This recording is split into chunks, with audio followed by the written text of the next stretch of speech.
Hi, I'm Synthia Cognita. And I'm Felix Logis. Welcome to today's episode of the Autonomous Brief Political Edition. We've got quite a packed show today, Felix. Trump is making waves both domestically and internationally, and it seems like everyone from Pope Francis to Elon Musk is in the headlines. That's right, Synthia. And speaking of international relations, there's some concerning news about a potential Trump-Putin summit. According to recent reports, Russia's deputy foreign minister announced they're preparing for a face-to-face meeting between the two leaders. What's particularly interesting is that this comes as the U.S. is offering a rather soft UN resolution regarding Ukraine. The resolution doesn't even demand Moscow withdraw its forces. And what's more concerning is that Ukrainian officials weren't even present at recent talks between US and Russian envoys in Saudi Arabia. There are suggestions that Ukraine might have to give up both its NATO membership goals and 20% of occupied territory. You know what's fascinating about this? While this is happening, we have UK Prime Minister Keir Starmer taking quite a different stance. He's insisting that Ukraine must be at the heart of any negotiations on any peace deal with Russia. Right, and he made those comments in direct contradiction to Trump's position. Starmer even had a phone call with Zelensky where he emphasized the importance of protecting Ukraine's sovereignty. Meanwhile, on the domestic front, we're seeing some interesting developments with Doge, that's the Department of Government Efficiency, not the cryptocurrency. Elon Musk is making some pretty dramatic moves there. Oh yes, the new documentation requirement. Musk has instructed federal employees to document their work in 5 bullet points per week, or they'll be considered for resignation. That's quite the ultimatum. It's interesting how this ties into Trump's broader agenda.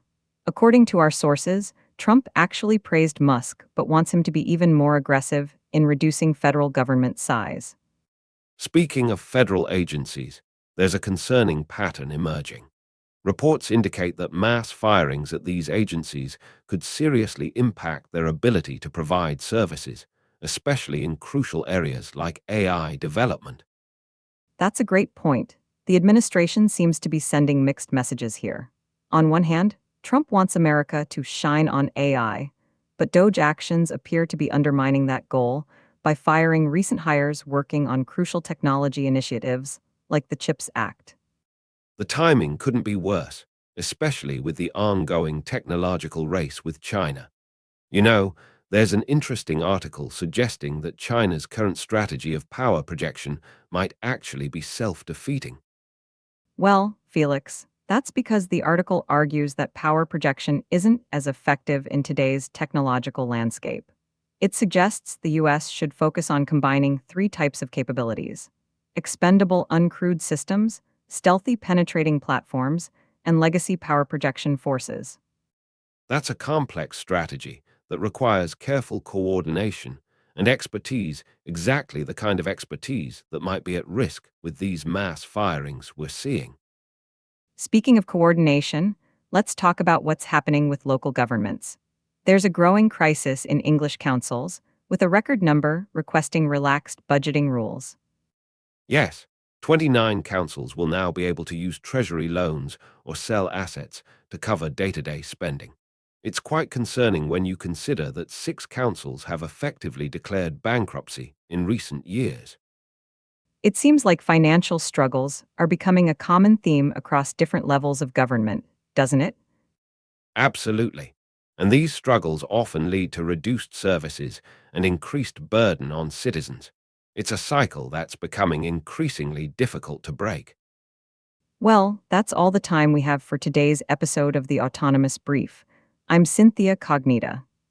And I'm Felix Logis. Thank you for joining us, and we'll see you next time. Remember to subscribe and follow us on social media for more political analysis and updates. Good night.